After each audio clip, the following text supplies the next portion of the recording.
Bonjour à tous et bienvenue à ma chaîne où de temps en temps nous développons des questions et notions scientifiques déjà à partir d'une perspective purement philosophique. Et parce que le rôle de tout scientifique, c'est de s'interroger sur des questions qui sont aussi celles de son époque ou alors celles de son environnement. Et voilà pourquoi aujourd'hui je vais développer ou analyser, si vous voulez, une question qui est la question de la culture. Et parlant de la culture, je vais aussi évoquer une pratique, qui est la pratique de la dot. Car vous savez que la culture est un ensemble. Parler de la culture, c'est parler de l'ensemble des valeurs, l'ensemble des manières, l'ensemble des pratiques et consorts, c'est colossal. Et donc, ça serait facile de parler d'un élément culturel à partir duquel nous allons essayer de comprendre la pertinence même de la culture dans la vie courante, la pertinente de la personne de la culture dans la vie sociale et même dans l'évolution de l'individu et de la société, bien sûr. En effet, la culture, ceux qui m'ont suivi jusqu'ici peuvent se rappeler de l'insistance ou de l'importance que j'ai accordée à la question culturelle comme étant le lieu, comme étant ce qui permettait de définir à la fois la personnalité, la subjectivité, la vision, la manière de faire usage du langage, la vision même du monde. Donc la culture est pour un philosophe quelque chose de très très très important, car c'est c'est là que le sujet devient un sujet. C'est la matrice, c'est le lieu de naissance de tout sujet et de toute subjectivité, bien sûr. Maintenant, est-ce que, et pour commencer par une question qui est purement philosophique, c'est est-ce que la culture pour le sujet est quelque chose qui est dynamique ou c'est quelque chose qui est statique? Et qu'est-ce qui arrive lorsque la culture, elle reste quelque chose qui est dynamique? Et qu'est-ce qui arrive lorsque la culture, elle est quelque chose qui reste apolitique, statique, c'est-à-dire non changeable, voilà, non changeable, non discutable? Évidemment, l'évolution, parce que la société évolue, la culture, elle est quelque chose qui évolue aussi. L'évolution de la société ne va pas sans l'évolution de la culture. Parce que, justement, qu'est-ce qui évolue? C'est la société. La société, c'est quoi? Qu'est-ce que c'est qu'une société si ce n'est que l'expression d'une culture? Qu'est-ce qu'une société sans culture? Et voilà pourquoi nous parlons de la culture médiévale, la culture moderne, culture contemporaine, culture urbaine, culture traditionnelle, culture. Car c'est chaque style de vie du sujet qui relève d'une certaine culture. Et maintenant, la question qui se pose, c'est qu'est-ce qu'on fait de la culture lorsque la société rentre dans une nouvelle époque, ou lorsque la société intègre et en son sein de nouveaux éléments ou d'autres cultures, ou tout simplement, si on veut, comment parler de la culture aujourd'hui dans un monde devenu un grand village, dans un monde où les mœurs se rencontrent. Et c'est à ce moment-là que nous allons parler de la pratique de la dot. Avant d'y arriver, il faut souligner une chose, que si la culture est tout ce qui fait le sujet, tout ce qui nous constitue, tout ce qui nous donne identité, tout ce qui nous permet de nous référer à une communauté, à une société, tout ce qui nous permet d'exister, parce que c'est la culture qui nous donne la manière de voir le monde, de nous situer, d'être heureux, de ne pas être heureux, de savoir qu'il y a là une vérité ou pas, de savoir qu'il y a là un mensonge, d'admettre des vérités que nous voulons admettre et de ne pas admettre celles que nous ne voulons pas admettre. Mais faut-il aussi relever que la culture reste en même temps quelque chose qui peut nous bloquer et dans l'élan, justement, dans cette dynamique donc d'évolution dynamique de la rencontre, dans cette dynamique de l'ouverture de l'esprit, en fait. C'est-à-dire que le monde devenant un grand village, eh bien, le choc des cultures, le choc des peuples, eh bien, provoque une ouverture, sans nous, une ouverture, avec la force de l'immigration, en sorte qui sont des phénomènes dont on ne pourra jamais mettre fin d'une autre manière définitive, hein, qui vont avec la nature de l'homme en tant que tel. Donc, je ne développe pas cet aspect. Voilà. Mais ce que je voudrais signaler, c'est que quand nous ne voulions pas l'ouverture aux autres, la prise en compte de la diversité et de la mixité est une nécessité, est une obligation. C'est quelque chose qui s'impose à nous, malgré nous, évidemment. Maintenant, qu'en est-il alors de la culture dans ce jeu, dans cette dynamique en fait? Eh bien, la culture, elle est toujours quelque chose qui se revoit, car comme la subjectivité, comme la vie sociale, comme l'intelligence ou l'entendement, mais la culture, elle est quelque chose qui est à revoir, qui est à adapter par rapport à son époque, à une époque donnée, par rapport à une société donnée, par rapport à une vie donnée. Par exemple, lorsque les individus quittent leur pays pour s'installer dans d'autres pays, eh bien, ces derniers doivent s'adapter par rapport aux mœurs, par rapport à la culture de ce pays qui les accueille, une manière de créer une identité, de participer à une identité commune avec justement cette culture qui les accueille, cette société qui leur accorde donc l'espace de vie et d'éviter certaines confrontations inutiles. Donc, la culture, dans ce cas-là, elle s'adapte. Lorsque j'ai ma culture, j'arrive dans une culture de notre culture, je m'adapte. C'est à moi de m'adapter, parce que c'est moi qui fais le déplacement.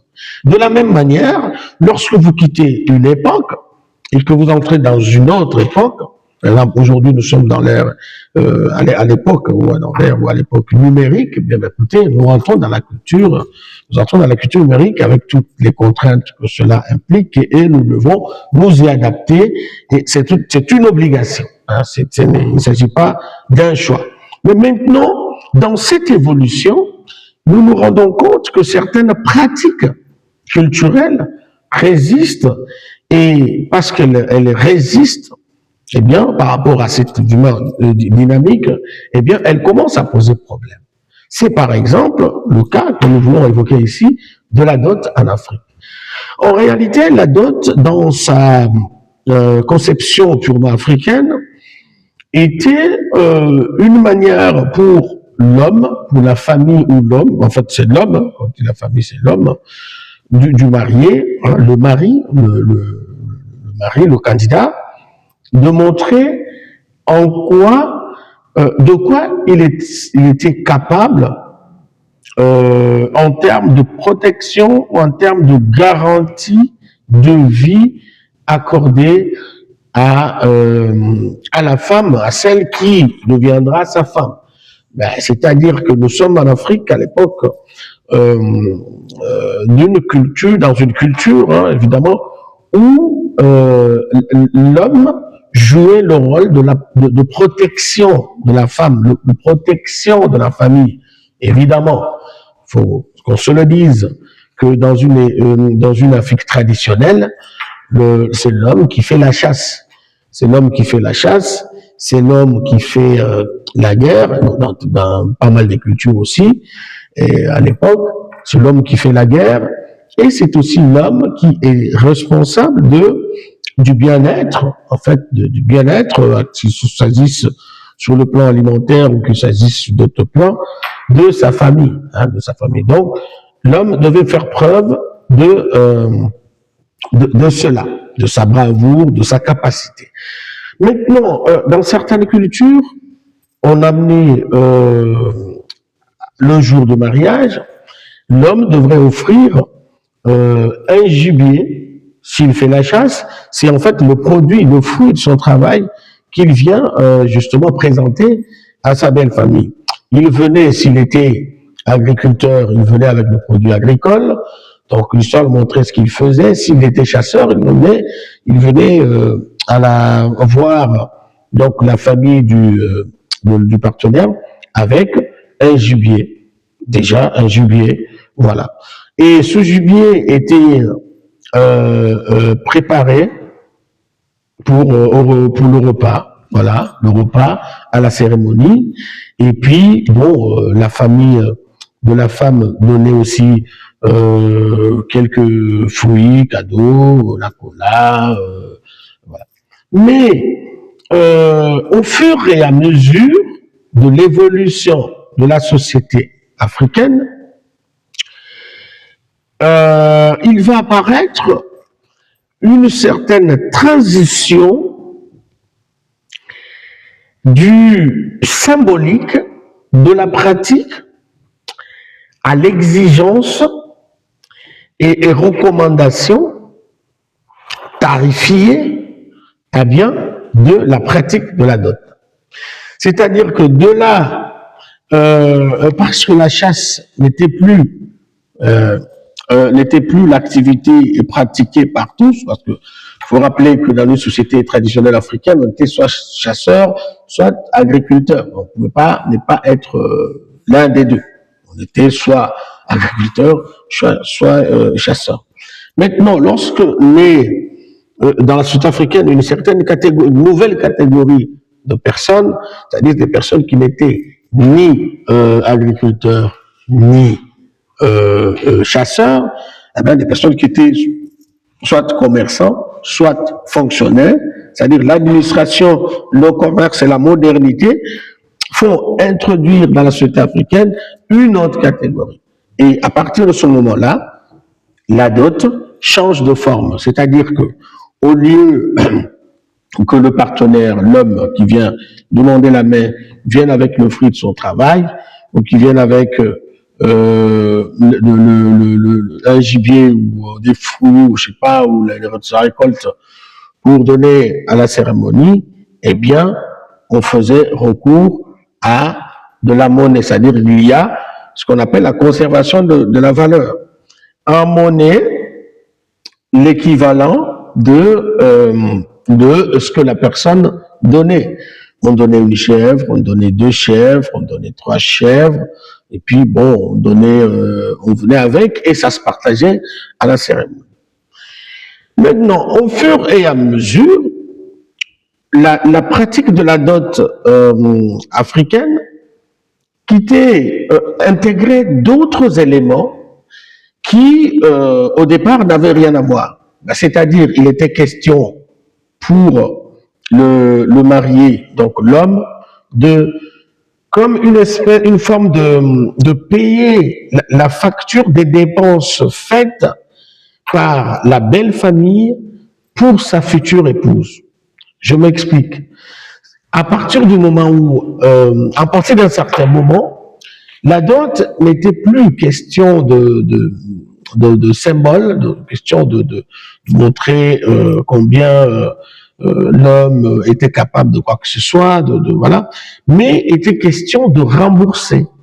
Il y a une notion de remboursement où vous voyez la belle famille, donc côté maternel, demander des choses comme si la personne remboursait. C'est par exemple les marmites dans lesquelles l'enfant, on préparait la nourriture pour l'enfant, vous habillez la maman, la mère, donc là, il faut chercher les chaussures, chercher les vêtements et consorts, et puis donner le sel, le sucre, donc alors tout au début, et jusqu'ici encore symbolique, hein, on peut donner un vêtement, on peut donner quelques verres de sel, quelques verres de sucre, et puis le papa aussi va demander ses vêtements, ses biens, un vélo par exemple, et tout ça, et de plus en plus, à partir de ce moment-là, à partir du moment où s'intègre dans la pratique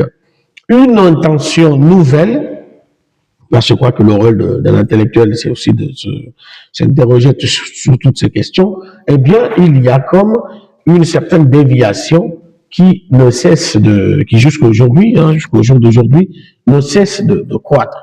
C'est-à-dire qu'on quitte de donner, de l'idée de donner symboliquement qui n'est pas une espèce de remboursement, mais en fait, donner symboliquement des choses qui servaient à l'éducation, voilà, de notre enfant. Il y en a qui vous disent même, nous l'avons amené à l'école, donc ma fille, elle est allée à l'école, donc il faut donner plus.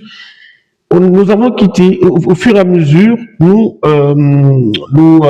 avons évolué, la pratique évolue, jusqu'à atteindre aujourd'hui un niveau assez critique que celui que j'appelle le niveau de la mercantilisation sans éthique de la pratique. C'est-à-dire un niveau qui n'a plus rien à voir avec quelques conceptions culturelles que ce soit, mais qui a simplement à voir avec l'envie des biens, l'envie de l'escroquerie, mais menée de manière camouflée derrière une expression culturelle. C'est lorsque maintenant vous avez l'apparition de ce qu'on appelle la facture, c'est-à-dire on va demander au marié, parce qu'en Afrique, c'est exclusivement la famille de l'homme qui verse des biens à la famille de la femme. Maintenant, on va demander des biens meubles, on va demander des vêtements, on va demander tous ces objets-là, des chaussures chères, c'est-à-dire l'introduction du luxe dans la pratique de la dot, des objets chers. On va demander des ordinateurs. Il y en a qui vont demander des casiers, un nombre exorbitant, des casiers d'alcool, d'alcool, de boissons. Et on va demander des appareils. Il y en a qui vont demander des ordinateurs, des téléphones, tout ça. Donc, au final, la question que ça se pose, que nous soulevons avec cette pratique devenue mercantile, dans la mercantilisation abusive de la dot, c'est quelle est la conséquence et jusqu'où nous allons et que faire pour ramener la pratique de la dot à sa conception, pas initiale, mais à sa conception au moins culturellement raisonnable. Que faut-il faire? Mais voilà pourquoi, en tant que philosophe, il est tout à fait normal de s'interroger sur ces questions, de proposer une solution. Voilà. Donc, et déjà, avant de poser de proposer donc la solution, quelle est la conséquence d'une pratique de la dot mercantiliste et matérialiste, hyper mercantiliste? C'est l'état zombie. Donc, c'est-à-dire, c'est une pratique zombie donc de la dot. Quelle est sa conséquence? Eh bien, la conséquence d'une telle pratique est que il y a moins de mariages réguliers, c'est-à-dire régularisés, officialisés. La jeunesse évite de se marier, ça devient un luxe, un luxe. Et puis, ça c'est la première conséquence. Et la conséquence de cela, pour la Corinthien, c'est que les gens préfèrent ne pas s'engager. Le mariage ne donne plus envie. Deuxième conséquence, c'est que le mariage devient le lieu le moyen par lequel le couple est déjà appauvri d'avance, parce que si la personne donne tout, y compris des factures qui coûtent 5 000 €, alors dans des sociétés où parfois à 90% des chômeurs, un jeune qui n'a pas de travail, et où est-ce qu'ils trouvent tout ça?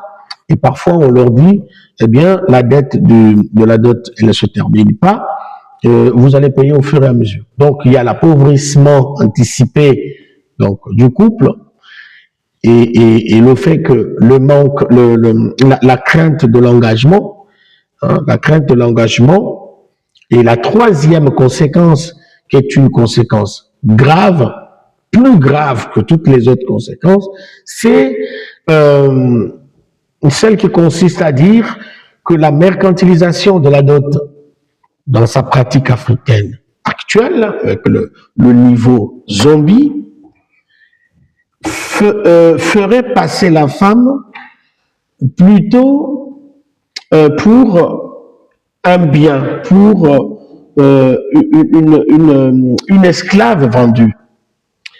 Et c'est dommage que les intellectuels, surtout femmes, les intellectuels africains, surtout, voilà, c'est des femmes qui sont au ministère ou qui sont tout simplement députées, ne proposent pas une loi qui puisse soit abroger, soit condamner au retour au symbolique.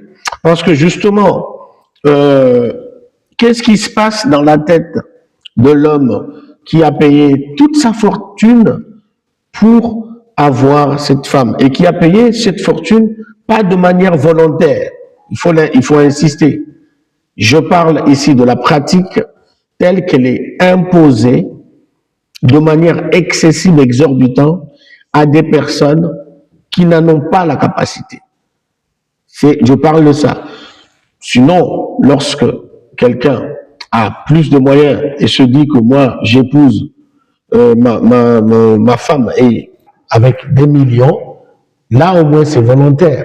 Mais je parle de la dot telle qu'elle est imposée, telle qu'elle est une pratique qui consiste à ce que la belle famille de la femme puisse sortir des listes des biens à donner, à offrir, à donner, à leur offrir en fait, pour on dirait en échange donc de l'autorisation du mariage. Donc je parle de cela, car la limitation des biens, le nombre des biens, la quantité, la valeur des biens, elle parfois exorbite, et c'est la situation à laquelle nous assistons aujourd'hui. C'est des montants exorbitants. La République démocratique du Congo a essayé de sortir une loi pour limiter la facture à $500, mais ça ne marche pas. En pratique, les gens ne suivent pas cela, parce que les habitudes dans une société frappée par une précarité quasi généralisée, eh bien, la pratique continue. Maintenant, le rôle d'un philosophe, s'il faut philosophiquement voir le dossier, c'est de se dire que le symbolique avait plus de sens que le mercantilique actuel.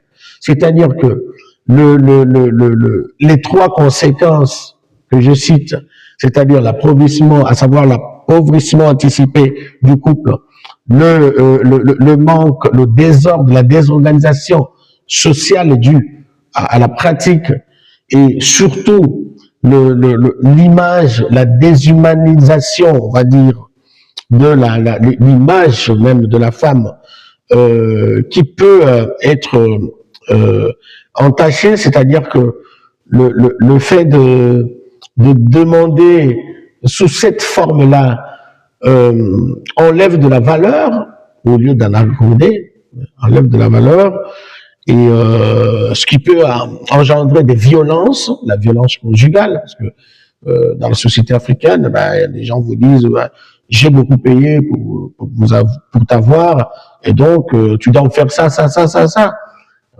Donc du coup, je pense qu'il est temps que les organes compétents puissent s'y pencher pour trouver solution. Et la solution, c'est non pas forcément l'annulation de la pratique, mais ce que je propose, c'est la réglementation, la rationalisation de la pratique, afin de lui redonner sa forme culturelle, c'est-à-dire symbolique, qu'elle avait dans la culture ou dans notre société donc africaine. Et quels sont ces organes? Eh bien, c'est simple. Nous avons l'Église qui ferme les yeux. Les églises, par exemple, dans ma société congolaise, les pasteurs pouvaient aussi prêcher sur la pratique de la dot, le sens de la dot, l'importance du symbolique, en fait. Mais bon, même dans les églises, on ferme les yeux devant ces pratiques, et bien, et on attend les conséquences qui sont celles que je suis en train de dire.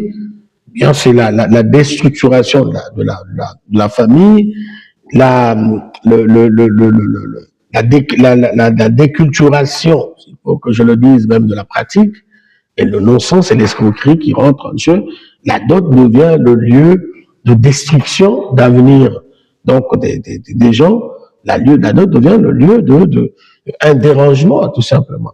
Pourquoi? Parce que, dans sa forme mercantilique, il n'y a plus de sens culturel qui existait, et donc avant. Donc, c'est l'Église, eh bien, c'est les parents en famille, ceux qui demandent la dot, qui doivent savoir qu'il ne s'agit pas d'une vente, il s'agit d'un symbole culturel, que la dot doit se donner dans la bonne humeur, et non pas par contrainte, et que surtout la dot devait être demandée en fonction aussi des revenus et des capacités financières du candidat, et que on devait intérioriser l'idée que la dot n'est pas la condition sine qua non du mariage, la condition est plutôt l'amour. Donc le mariage repose sur le consentement entre deux individus et non pas sur le versement des biens à la famille En France, la dot a été abolie depuis début du 19e siècle, hein, 1800, et c'était la famille, plutôt le contraire, c'était la famille de l'homme et de la femme qui versait des biens à celle de la femme.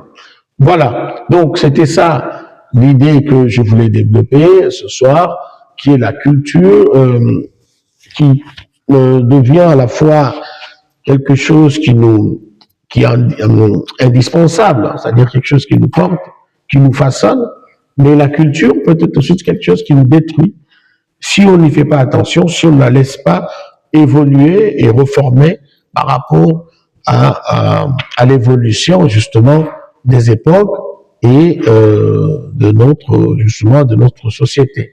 Je vous dis merci de m'avoir suivi jusqu'ici et vous promets de le revoir prochainement pour une autre analyse. Merci. Ciao.